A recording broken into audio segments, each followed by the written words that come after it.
80 शब्द प्रति मिनट की गति से हिंदी स्टेनो डिक्टेशन स्टार्ट होगा 5 सेकंड के बाद।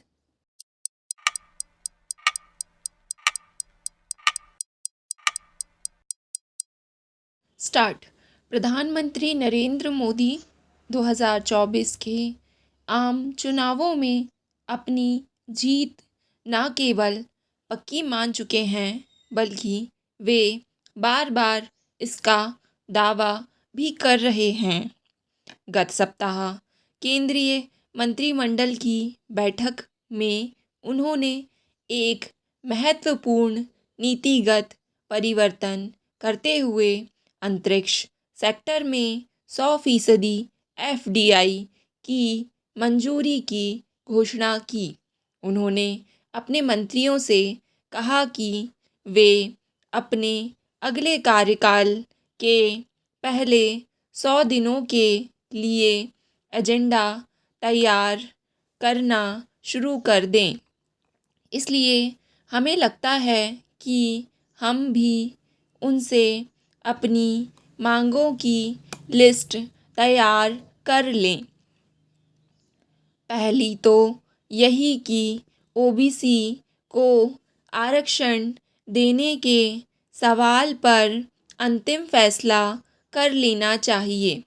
एक विकल्प तो यह है कि वे एक सीमा तय कर दें कि यथास्थिति बनी रहेगी और 50% आरक्षण की सीमा का उल्लंघन नहीं किया जाएगा। इसके लिए ज़रूरी है कि उनकी पार्टी और उसके सहयोगी दल मराठों, जाटों को आरक्षण देने के सवाल को उछालना बंद करें। इसकी जगह वे पूरे देश में जातीय जनगणना करवाएं, ताकि साफ हो जाए कि OBC में कौन कौन जातियां हैं और विवाद बंद हो। मोदी ने अपने दूसरे कार्यकाल में कृषि सुधारों की गंभीर कोशिश की थी, लेकिन विफल रहे। तीसरे कार्यकाल में उन्हें भारत के लिए सबसे ज़रूरी इन सुधारों के वास्ते माहौल बनाने में वास्तविक राजनीतिक पूंजी और समय लगाने की ज़रूरत होगी। PV नरसिम्हा राव ने लाइसेंस कोटा राज करने वाली पुरानी औद्योग नीति को तो आसानी से दफन कर दिया था, लेकिन कृषि और किसानों को बाजार से जोड़ना कहीं ज़्यादा चुनौतीपूर्ण है, क्योंकि इनके साथ राजनीतिक ताकत जुड़ी हुई है। लेकिन यह भी याद रहे कि राव ने ये सुधार अल्पमत वाली सरकार चलाते हुए किए थे। 60 साल पहले जब MSP वाली व्यवस्था लागू की गई थी, तब इसे सुधार माना गया था, लेकिन आज यह किसान विरोधी है और बाजार को खत्म तथा नष्ट कर रही है। अगर सरकार को अपने खाद्य सुरक्षा भंडार के लिए अनाज चाहिए, तो वह खुले बाजार से खरीदे और निजी व्यापार से मुकाबला करे। व्यापार को मुक्त कर देना चाहिए, ताकि मौसम की वजह से फसलों पर होने वाले प्रभावों, उनके अभाव और जमाखोरी जैसी चुनौतियों का सामना निर्यात आयात के ज़रिए किया जाए। किसानों का छोटा हिस्सा ही सरकारी खरीद के लायक सरप्लस फसल उगाता है। आज सभी ज़मींदार किसान PM किसान योजना का लाभ ले रहे हैं। इसके अलावा अरबों रुपए खाद, बिजली, पानी के लिए सब्सिडी पर खर्च किए जा रहे हैं। यह सब बंद होने चाहिए और इनकी जगह कृषि क्षेत्र को एक बड़ी नकदी सहायता दी जाए। भले ही इसकी कुल मिलाकर लागत ज़्यादा हो, खेती की सभी लागतों की कीमत बाज़ार के हिसाब से तय हो।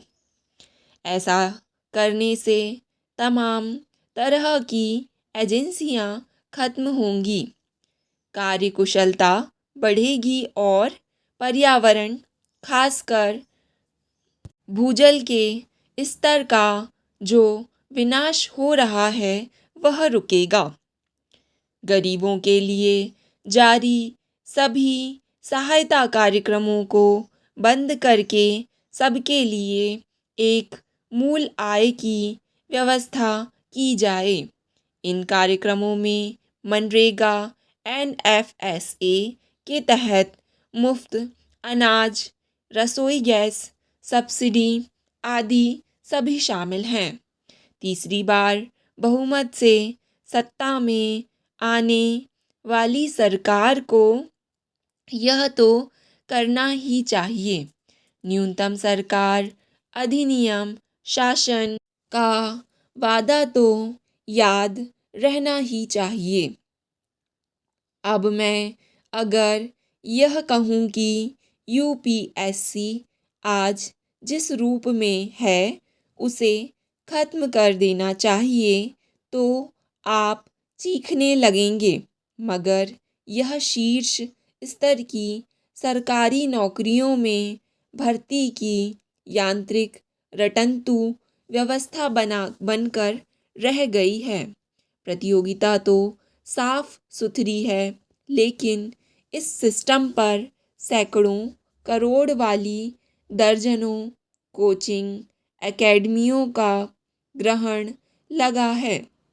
मध्य वर्ग, निम्न मध्य वर्ग और मोदी जैसे नव मध्य वर्ग कहते हैं, उन सभी के परिवार मांग कर उधार लेकर अपने बच्चों को बड़े शहरों की झोपड़पट्टीनुमा PG में रहने के लिए भेज रहे हैं। ये बच्चे लगभग असंभव हालात का सामना करते हुए परीक्षाओं की तैयारी करते हैं। उनमें से 1000-2000 ही कामयाब हो पाते हैं और बाकी के लाखों परिवार कर्ज के जाल में फंसकर तबाह होते रहते हैं।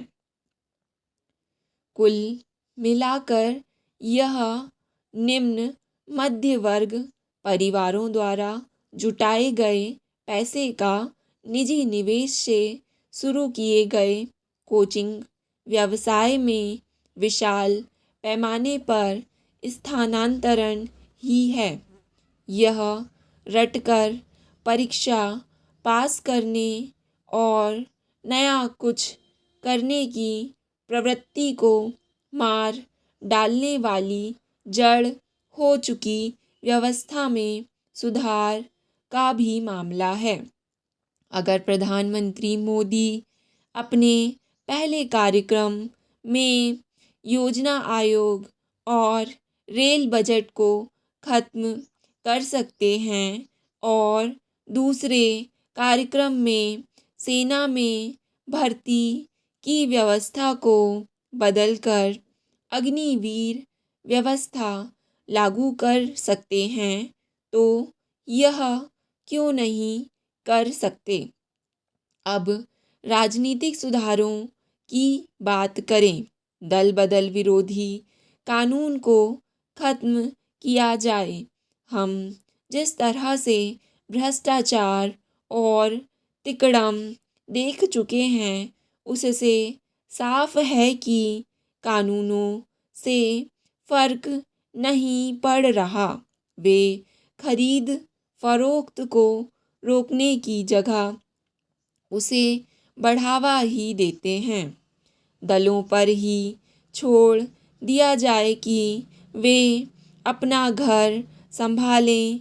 इसी के साथ सचेतक वाली व्यवस्था को भी केवल वित्त विधायकों और विश्वास प्रस्ताव के लिए लागू किया जाए। चुनाव सुधार भी किए जाएं, जिनके चलते वे कदम भी रद्द किए जा सकते हैं जिन्हें पहले कभी सुधार का कदम बताया गया था। चुनाव में पार्टी चाहे जितना भी खर्च करे, लेकिन उसके उम्मीदवार के चुनावी खर्च की सीमा तय करना बेईमानी है। इसी आदर्श आचार संहिता का भी कोई मतलब नहीं है, क्योंकि कोई इसकी परवाह नहीं करता। स्टॉप।